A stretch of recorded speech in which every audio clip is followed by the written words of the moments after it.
But what I try to do is get very real and practical with people. So the information I'm going to give you is straight from the trenches. This Yeah. isn't theory. This is stuff you can take, you can use, and you can go and do something with it today or tomorrow or whatever the case may be. Yeah. And I find that a lot of agents are probably like me. They're maybe smaller. They might be a one man or a one woman show, or they have a very small staff. And they just don't have the time or ability to learn about a lot of these things. So again, if you can learn from me and maybe get you that much further ahead, I think that's a bonus. Because Yeah. I just don't think that there's a lot of people out there that are maybe either able and or willing to just kind of start at the beginning. So I try to hit beginning to moderate level of knowledge. I'm not going to get into the real advanced stuff. Yeah. I don't have the time to sit and read about all these different things or learn about, zapping things and this. I can't do that. That's just not for me. But there are certain basics that I think that I can share that information with people. And I think it'll at least get them to a level where they can actually do something and maybe see some results from it, because we all have to start at the beginning, right? Nobody starts here. We got to start here.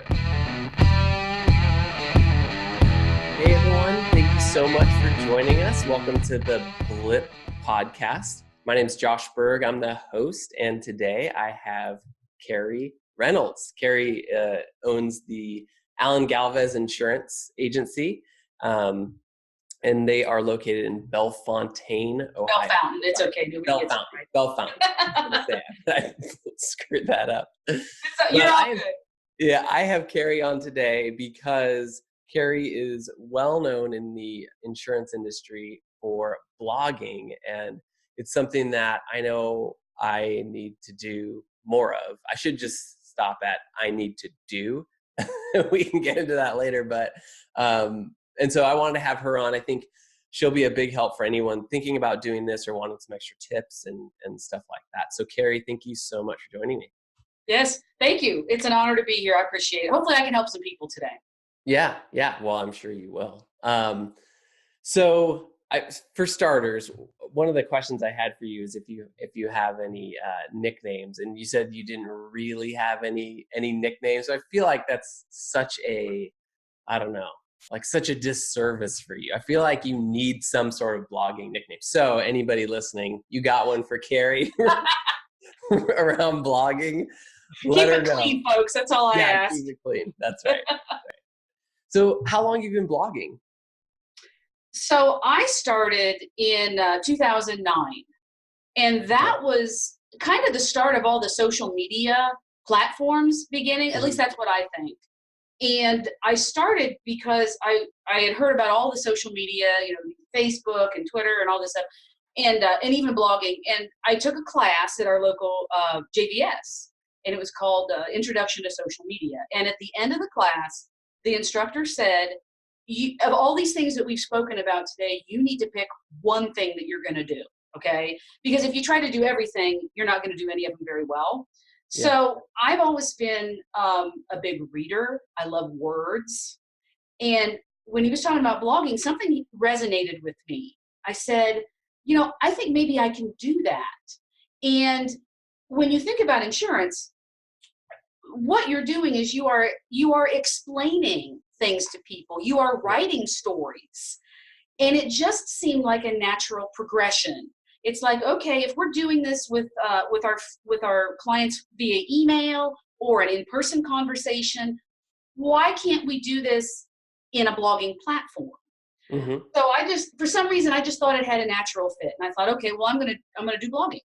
And so I started in probably the spring of 2009, and I never looked back, I guess. Now, I didn't have a clue what I was doing. Yeah. Trust me. But you got to start somewhere, okay? So that's just how that works. You just got to start somewhere. And so I did, and I've been blogging ever since. Not every day, not every week. For a while there, I really went pretty hot and heavy. Because I had some staff that could take some things off my back. Okay. And then over the years, I've had some fluctuations, and that happens. And, when you're an agency owner. So then maybe I backed off to maybe once a month I was able to blog. Yeah.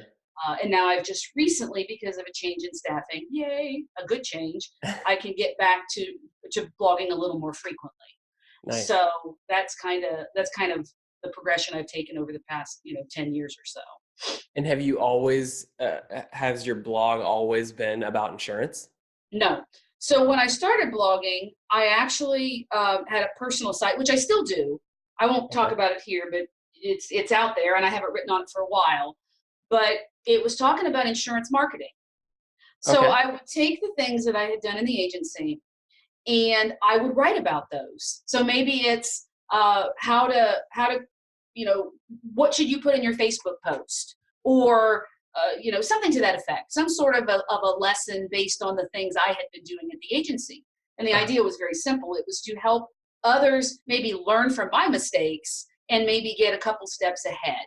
Mhm. So I started with just insurance marketing, and then when the agency's website was redone a few years ago, then I decided that I would write for the agency, and then it would be mostly insurance related topics. Okay. So that's Cool. been within maybe the last 4 years. I've focused exclusively on insurance topics, and for a while it was one a week. So you do the math. Yeah. There's a lot of content out there. It's kind of overwhelming, but yeah. Have you found yourself ever duplicating something you've already written about? So what I'll tell you, okay, so that's a good question. What I'll tell you is, if I wrote something 3 years ago, there is always an opportunity to update it, or take part of it and maybe make it its own post. Okay. Okay. There is always that opportunity because people's memories are short. Yeah. So you don't necessarily want to write the exact same thing, but you could update it or spin something off of that. Or within the blog post, you could go in and maybe, for example, if you've written, a couple years worth of content, maybe you can include something in there from a different post, a Mhm. link to something else you've written. So that's how you can update it to help people keep people on the website. Um, Gotcha. or you can update your call to action. I mean, we can talk about that stuff later. That's more mechanics, but there's always opportunity to take an old blog post and either improve it or spin off some additional content. Yeah.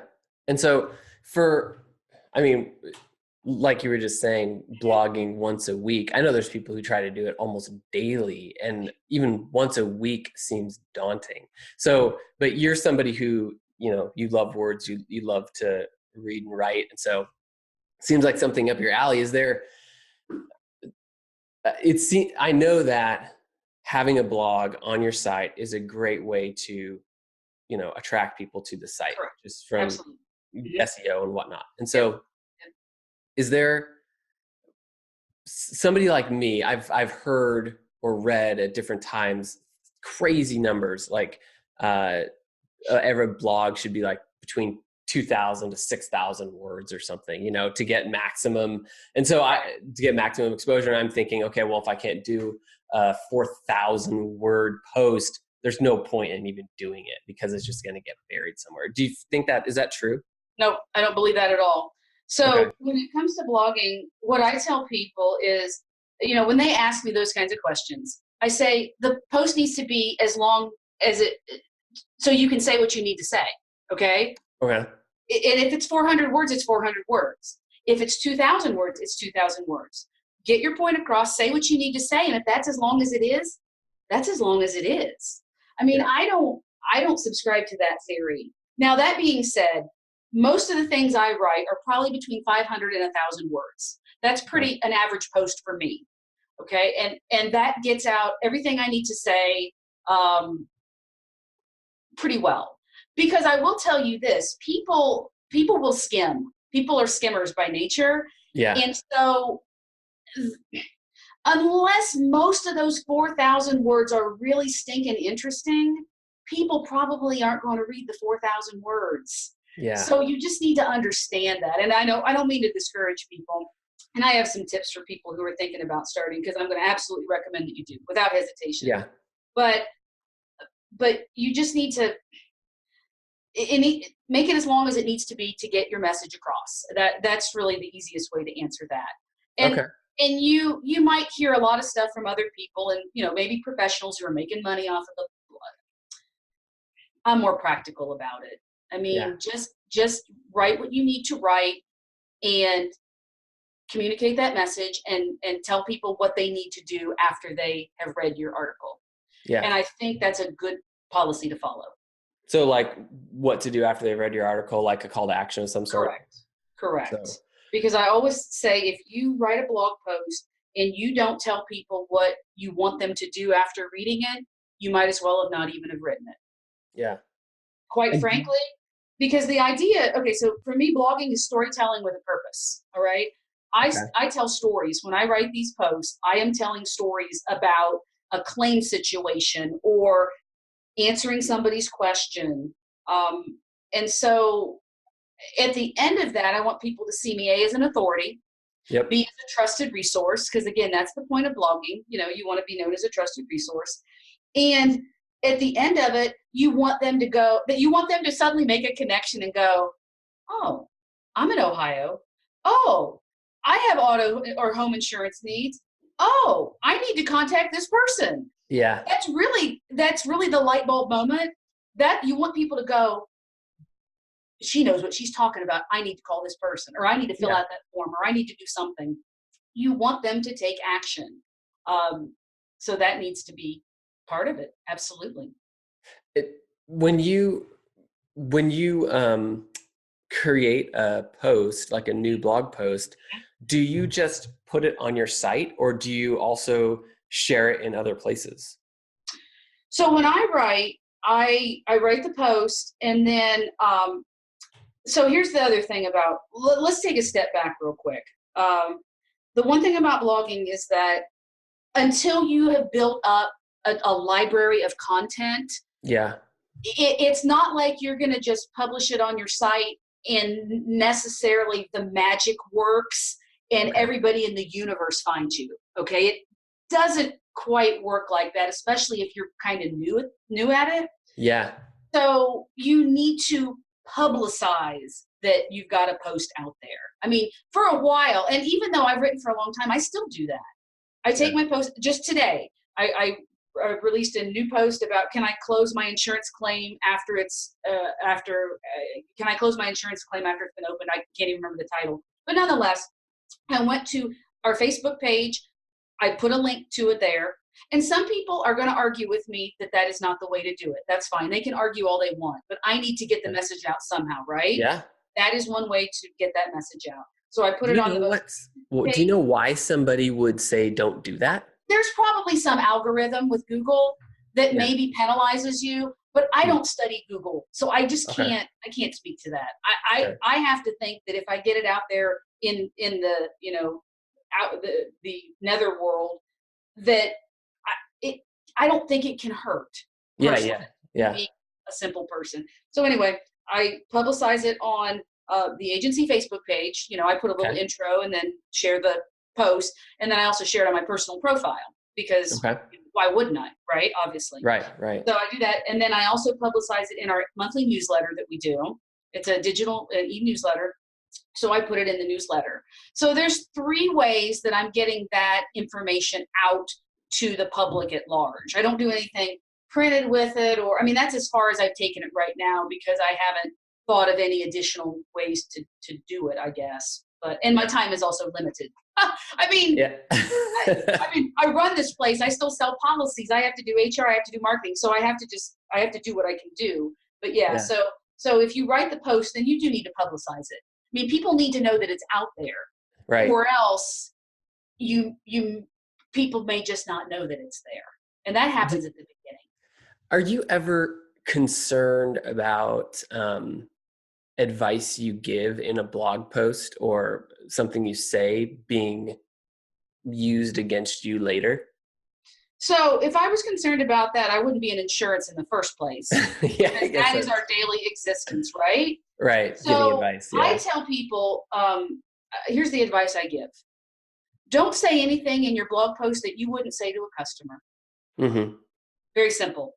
Put some disclaimers on there. I mean, when I write, I will, especially if it's somewhat state specific, I will say, you know, this is applicable to Ohio only, or something to that nature. Or here's some general guidelines, but check with your own company because insurance varies by state. You have to have some of those disclaimers on there. And so I just say, put a little note in it somewhere in your post. Just put it in there. Yep. But hey, these are guidelines, but every state's different. Contact your own agent. Yeah. I mean, I think that gives you what you're looking for. That you're out if that's what you want to do. Yeah. Little CYA. Yeah. Yeah. I mean, people can say what they want to say, but gosh, just, be honest, be truthful, don't lie, and write it as if you're talking to your customer. Yeah. I don't think you need to overcomplicate it. Yeah. Where do you get your content ideas from? Okay. So the content comes from two places. And that's the one thing that most agents struggle with the most because they always say, yeah, like you did, I need to be blogging, but I don't know what to write about. And so I always laugh because an insurance agency is full of ideas. Oh, yeah.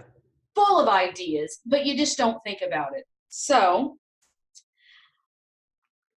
you get the ideas from the questions that your customers ask you on a daily basis, okay? Because I'm going to tell you right now, when people do a Google search, they are typing in questions, okay? They're saying, what does comprehensive mean? Or what does guaranteed replacement cost mean? Or whatever. You can already see the list could go on until you're an old person. Yeah. So have your staff write those down for you. Because if you're not directly involved with customers, maybe as much as you once were, then your support staff should be the ones that copy, maybe incentivize them, right? Have a contest. Get 10 questions that somebody's asked this week and, I don't know, have some sort of a raffle or something.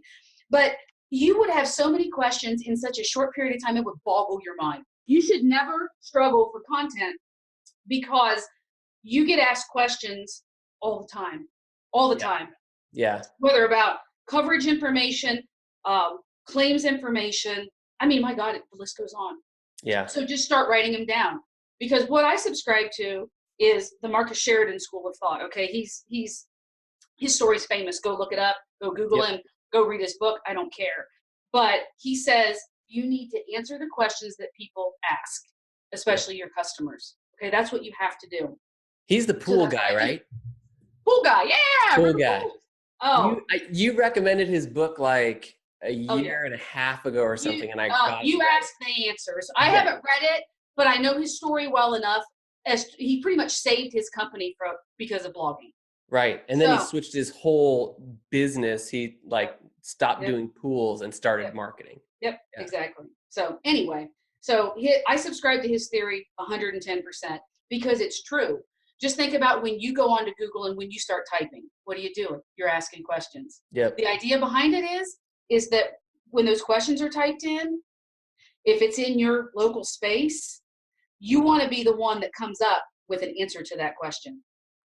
Yeah. Or you want your question to show right in the search results. That's the goal of all of this. It's matching up your audience to what you're writing about. And when the two of those meet, that's magic. I mean, it really is. That's what how do you match what, your title or whatever with what people are searching for? Okay. So the other way I get content is there's another way. I use Google Analytics. Okay. I'm no expert on Google Analytics, but I do know about queries. And the idea behind search queries, those are the terms or the phrases that people are typing into Google and your website is coming up for those terms. Okay. I mean, it's right there. It is right there. So I will look through a listing of terms, maybe from the prior month or the prior 2 months or 3 months or whatever the case may be. And I will look and I will see, let's just go back to that example. Do homeowners policies cover debris removal? How about that one? That's a popular topic, right? And I'm sure your agency and everybody else's gets that question all the time, especially after a storm. Yep. So I go, have I written on that before? I can look through my archive. If I haven't written on that, you're darn tootin' that I'm going to write a post. And you know what my title is going to be? Do homeowners insurance policies cover debris removal? Right. And then I'm going to answer the question in several paragraphs. Okay. Yeah. So you don't have to overcomplicate this. There are some tips and tricks. So you don't have to get this all from scratch. It's right there. I It feel really like is. I know people look at me like, I'm like, it's right there. I've seen you, I feel like it was you. I think I've seen you walk through the Google Analytics at one point, like how I to do it. Yeah, I did on a uh, podcast webinar a couple years ago through one of the groups that we're associated Yeah. with. I did that. Yeah, I did that, and I've done it in other presentations and whatnot. So I have walked through it. It's not difficult.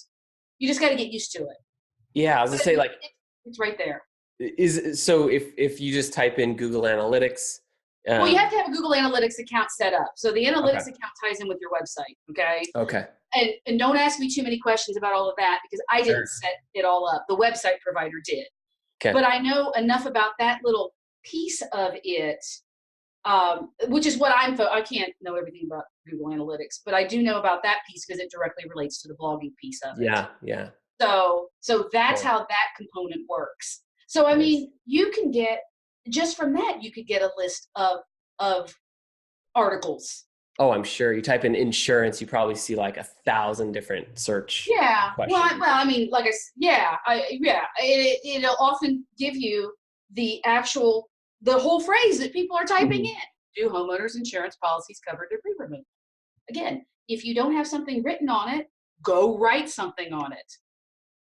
Yeah. Yeah. Go write something on it because the chances are very good that when they type that in, and there's a little more to it than that, but I'm going to give you let's not get too technical because people's heads Yeah. are falling off. But the chances are good that if they're in your general geographic space, they type that post in, boom, there you are. Oh, Yeah. look at that. They go click and boom, here we are. And hey, contact us for a quote. We would love to help you, blah, blah, blah. That's the holy grail, right? That's the holy Right. grail. Right. Search results, you show up, then they take action. Yep. I mean, that's literally the progression that you're trying to achieve with it. And it's, yeah. Yeah. It seems like such a, anyone who's going to read your blog post and then input some information to be contacted or whatever, seems like a super high intent person. Like if you talk to that person, the probability of having a sale out of that conversation is got to be super high. Yeah, that's the idea.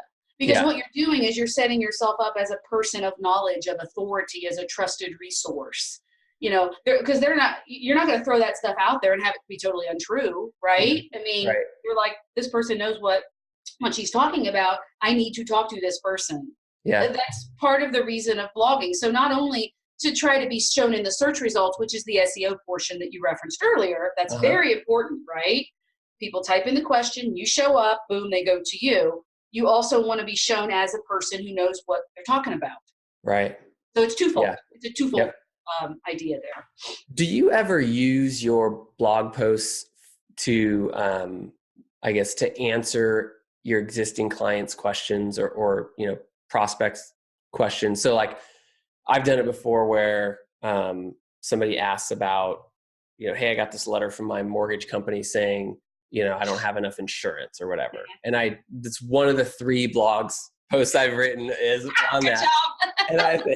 And I've sent them a link. It just said like, oh, hey, here I actually covered all this, it gets in depth, but here you go.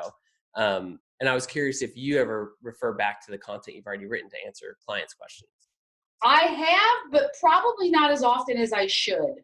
Yeah. Like many things in life, sometimes I just, and to be fair, I mean, I've written a ton of content. Right. So sometimes I may not always remember if I had written about that topic. I mean, we're talking about, I can't even tell you. I mean, 5,200, probably, I don't know. I can't even tell you how many posts I've written. It's in the hundreds, easy. Yeah. I mean, and so, sometimes I may not remember. And if I do, then I may miss the opportunity for whatever reason. So that's on me, but, live and learn. Yeah. How do you keep all your blog posts organized? Or do you just post it with that title and you're good to go? Or do you organize it anyway inside the site or outside the site by numbers or anything, or do you just post it by? No, our website provider, it's listing by year and month. So Okay. it organizes them chronologically, I guess. That's what I'm trying to Okay. Gotcha. Yeah. So yeah, that's on them. So because I publish it to our website, so our provider gives a little sequence there. Mm-hmm. Yeah. Okay. Well, can we talk, I guess, get into a little bit more tactical, like Sure. some of the details on things so should people be using, so we already talked about the length, right? Whatever it takes for you to get your point across, whatnot. Yep. So should people also be using pictures, capitalized words, color, color text, all that kind of stuff? Okay. So I'm not one for a lot of gimmicks, I suppose. Okay. So when I write something, and you also need to make it easy to read. Think about that. Because if there's something that's difficult to read, people won't read it. So I don't think you need to be changing your colors every other line or every other paragraph or, no, don't do that because people don't like that. So what you need to do is, you have to have your headline, okay? The headline is the most important part of your post because that is going to attract the attention of a person, right? Okay. And the idea is the headline should also match the words that people are typing into Google, right? Again, usually my headline is the question or phrase that people are asking. There is nothing more to it. The headline, the way that's up there, it may not be the way I would ask the question, but it's the way that my prospect asks the question. So it may not use quite the right terminology you see what I'm saying? You got to speak in their language. So you have to use the terms that your audience is using, even though we go, that's not the correct word. Like I have a post in there that talks about full coverage versus liability only. Oh no, full coverage, right?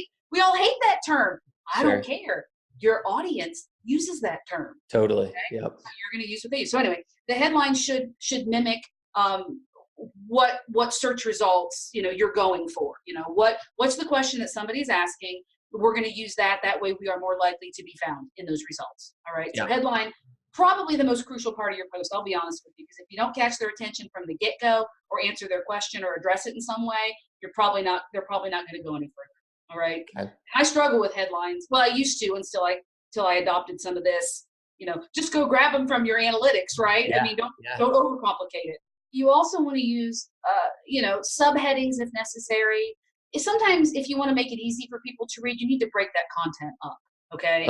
So we don't need 8 paragraphs without some sort of visual break, okay? So a little subheading like point 1, blah, blah, blah, point 2. You see where I'm going? This is if you were writing any other sort of article for a publication. Right. These are just basic grammar rules, to be honest with you.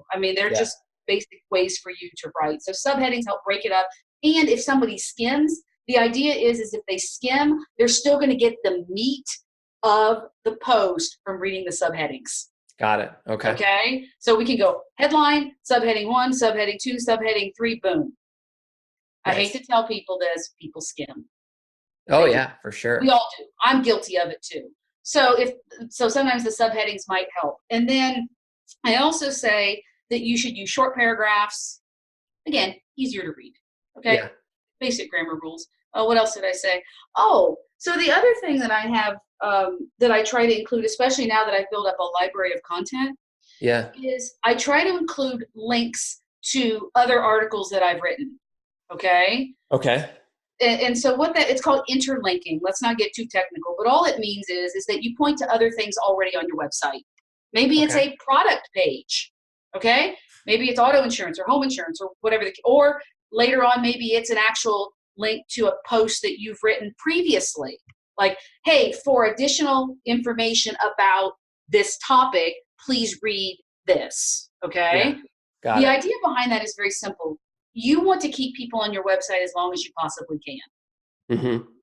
And by including those links to other content on your site, then that's what you're doing. Got it. There's some science. This is part art. This is science. There's a lot that goes into it, but that's how I write. All right. Okay. And then The last piece is, we've already discussed the call to action. Again, you need to tell people what you want them to do. Yeah. That's it. It's simple as that. You need to tell them that call us, email us, fill out this form, download this report. I don't care what it is. Okay. If the idea is to get a sale or at least a solid prospect, maybe for Yeah. future correspondence, then you need to put that call to action in there, and you have to make it very clear. Yeah. And don't give them like 18 choices either, because if you give them too many choices, they won't do any of them. So maybe it's just call, or maybe it's fill out this quote form. I don't care what it is. Give them maybe 1 or 2 choices, but no more than that. So to me, that's kind of my format, and that's kind of what I share with people on how to do. Don't be overly clever.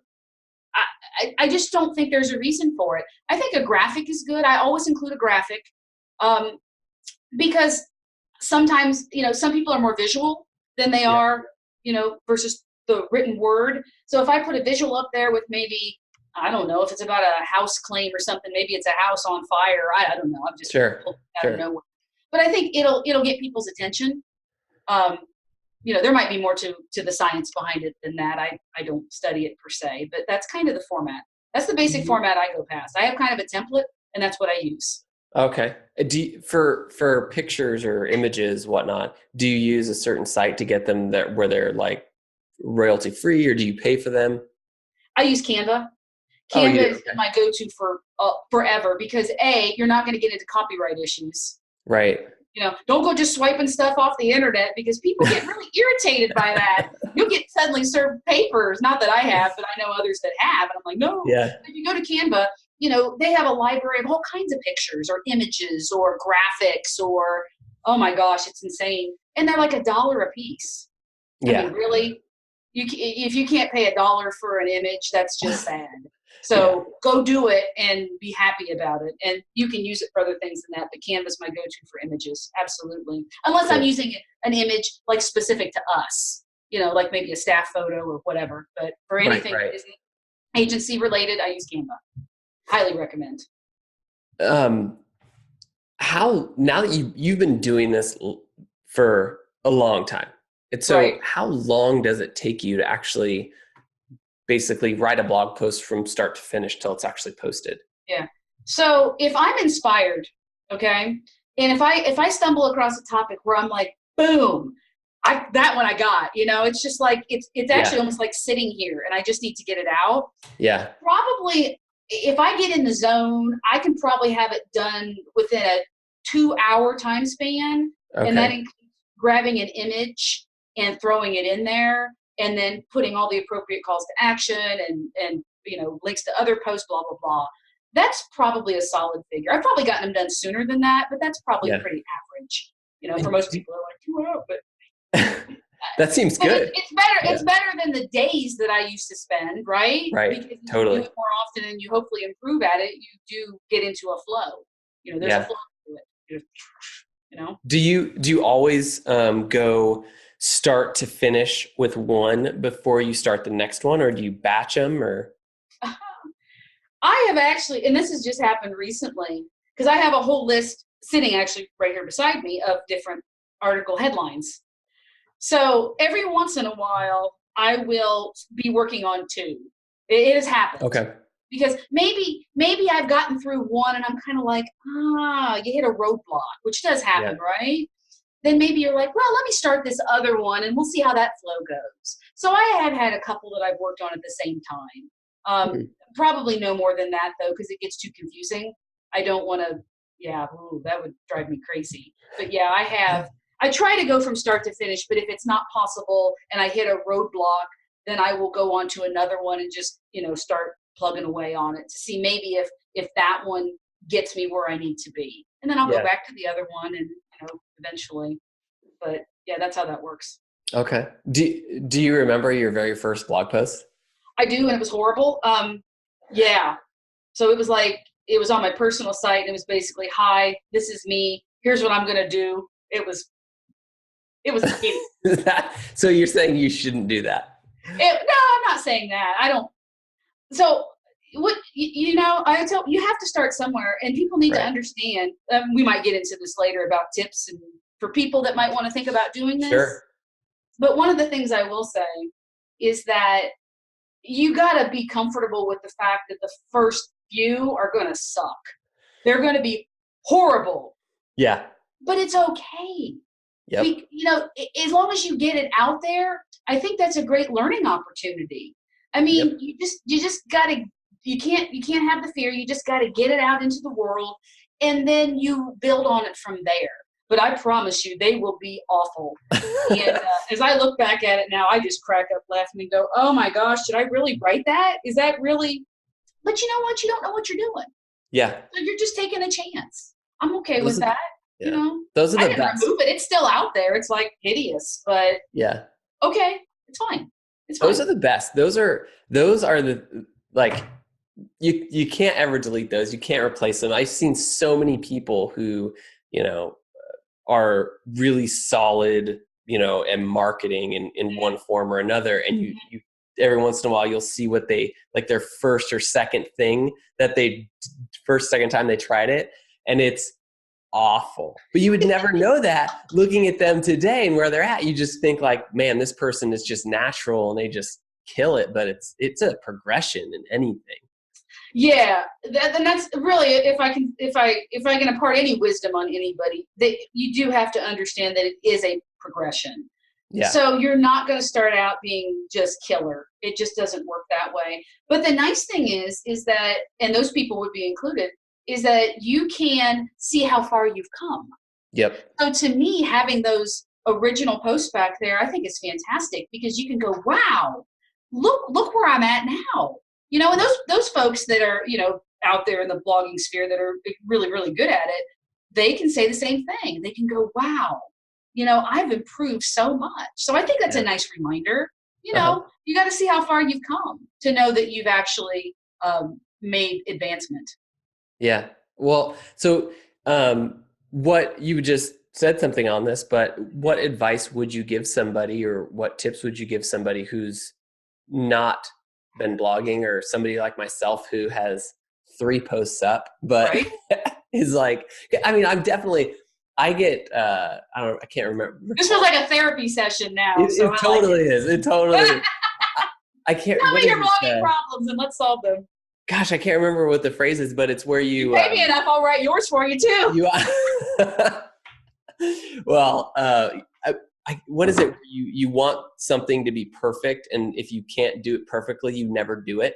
Whatever that is, like, that's me. It's really hard for me to launch if I'm not gonna just kill it on the first try, and that's why I only have 3, because I do a video with it that's edited. I do, the post, and I've only done 3, so they take forever. So I suffer from the same mentality, and just many people suffer from that also. If you can't do it perfectly, but then again, I think about it. How many famous inventors did everything perfectly the first time, right? That's true. That's Thomas Edison's a great example. So, I mean, I get that fear, and people, they're going to make fun of me. That speaks more about them than it does you. So, really on them. So, what I say to people, if they're thinking about starting. So one thing you need to know about me, I am extraordinarily passionate about writing. I love writing. Okay. So to me, blogging is not a chore. Gotcha. There are some out there, whether they're owners or whoever they are, or producers, that may not think that way. Okay? Right. That's right. Me. No. So here's no, I hate that. I think if you're not passionate about writing, you will struggle significantly because you won't enjoy it. Right, okay? right. You won't enjoy it. So I tell people, maybe you're not the best person to do the writing. Maybe there's somebody in your organization that would do a better job. Yeah. So, okay, let go of our ego for just a moment. And can we find that person? It's a thought. Okay. Yeah. I just tell people that if you don't love it, then what you're going to see is something added to your to-do list. One of the 8 million things that you already have to do. Right. And you're going to see it as just one more thing. And it's going to be at the very bottom of the list because you're not digging it. You're not liking it.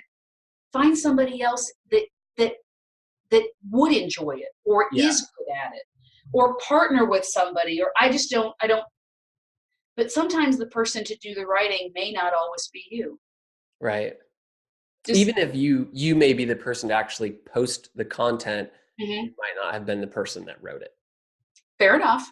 Yeah. Fair enough. We can Cool. get into Okay. a discussion about that too, but Yeah, I yeah. won't at this point, because I'm all about original content as Oh opposed yeah, yeah, yeah. to I just outsourcing. mean like on your Yeah. website or whatnot, and you can even give credit, like whatever. But Fair enough. if you're not, anyway, yeah. Next, let's move on. Okay. Next one. We'll be on here for 4 hours. You're like, you can't do that. So okay. So we address there might be somebody better suited to do the writing. Fair enough. Yeah. The other thing is, this is a long-term commitment. It is, you cannot go write one post or 3 posts, put them up tomorrow, and expect something magical to happen. It does not work Yeah. that way. It doesn't. I'm sorry. End of story. So if you're not willing to commit to it for the long term, you will not see the results that you want to see. You will be disappointed. I'm just being very real about this, because too many people start and they're like, blah, blah, blah. And then it's like, 8 posts later, you're like, well, I got nothing. Yeah. I'm like, you've been writing for 2 months. 2 months. I've been writing for 10 years. Yeah. It is not a short-term prospect. It just isn't. Right. Okay. Right. So you need to be able to just understand that. And if you want to proceed and move forward, then you're going to have to make that commitment. I mean, that it's just that simple. Well, it's not simple, but the idea is. Yeah. What is it? It's simple, but it's not easy. I like that. That's good. Right. That's good. Yeah. That's good. Let me see what else. If someone wants to start a blog, okay, so go in. If you're not hip on the analytics, the Google Analytics part, just start getting your staff to write up those questions that are asked. Just start having them. That's where you're going to at least get your initial content from. So that'll help you start with your writing process. Is just start gathering all of the information. What's the other thing? So the other thing I recommend to people is, don't always talk about insurance. Insurance is boring. When you write about other things. Is there something happening in your community? Is there a special event that you're hosting? What is going on that you could write about that would be of value to your readers that may not be insurance related? Mix it up. That's interesting. I would not think to do that. I've written about, I write blog posts about our flag exchange event. I've written about a community event called Doors of Encouragement. And sometimes there will be things that happen that may not actually have anything, that are somewhat related to insurance. Like we just had some horrific flooding here. Now, we don't do flood insurance, but I probably could have written, if I had the chance between the 800 claims that came rolling in, I probably could have written a blog post about, hey, if you've had damage, we know insurance doesn't always take care of it. However, contact our local emergency management agency and they will be able to help you, blah, blah, blah. Here's a link to a form you can fill out. That's a value-added service, because we've got people around here really hurting right now. Yeah. From cleanup. So, don't always write about insurance. All right, that's a good one. No, people don't think about it. If you go on our blog, you're going to see a variety. Yes, mostly insurance, but there are other things on there too that are not insurance related. Maybe it's something that we've contributed to, some sort of a cause, a charitable thing, or an event that we have, or here's our upcoming this, that, and the other, and or here's something that's happening in the community that you should know about. People like that, and then the idea is again, if you put it out there in the world, people will come to your website, right? The idea is get them to your website. Yep. That's the first hurdle. Get them to your website. Yeah. And then if you can keep them there, then that's even better. It's extraordinarily important that people do this. Yeah. Because the results from our website visits from before I started blogging to now aren't even close. Yeah. I've doubled the amount of visits we have to our site. Doubled. Yeah. Wow. In 4 years' time. So that has directly everything to do with blogging. Yep. You go to my top visited pages every month when I go through our report with our website person. The top pages, besides the homepage, blog, blog, blog, blog, blog. Because I think people need to understand that it really does have that effect. Yep. It's super important to do it. I mean, it really is extremely important because we know that most people, the landscape is changing. People are popping out their phones and looking for things. They're not always calling. Right. You and I are both the same way. We'll pull out our phones, right? We're typing. Yep. And we want to show up. Yep. How do you do that? That's one way to do it. Yeah, that's great. And so you can't discount the importance of doing it, because we're only going to keep moving more towards that digital space. Yep. So you've got to start really considering it and thinking about it that way. That way, the people that you want to do business with find you. Yep. And choose to do business with you. Yeah. I'm going to wrap this up. So Carrie Reynolds from, I'm going to try to, Bell Fountain. Oh, good job. Yay. Bell Fountain, Ohio. Queen of blogging queen. What are we're needing a nickname here. So make sure you comment and let us know. But Carrie, thank you so much for joining me. Super helpful. Thank you. Where can people find you?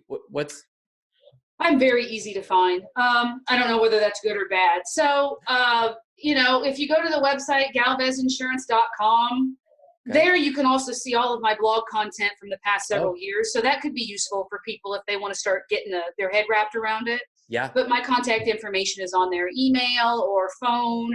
I'm in and out some, so maybe phone isn't always the best, but I try to respond to people. They can find me on Facebook. Carrie Galvez Reynolds, there I am. You can send me a message. I'm on Twitter. So, I mean, I'm out there in the world. You can find me pretty easily. And if I can help people to the best of my ability, I will be happy to do it, because I can't stress the importance of blogging enough and what it's done for the agency in general. So I'm happy to help. Reach out to me, and hopefully I can get back. Now watch, I'll suddenly have 8 million emails to answer, but I doubt that, but I'll do my best to get back in a reasonable time frame. Well, you're awesome. Again, thank you so much. Thank you. I appreciate the opportunity.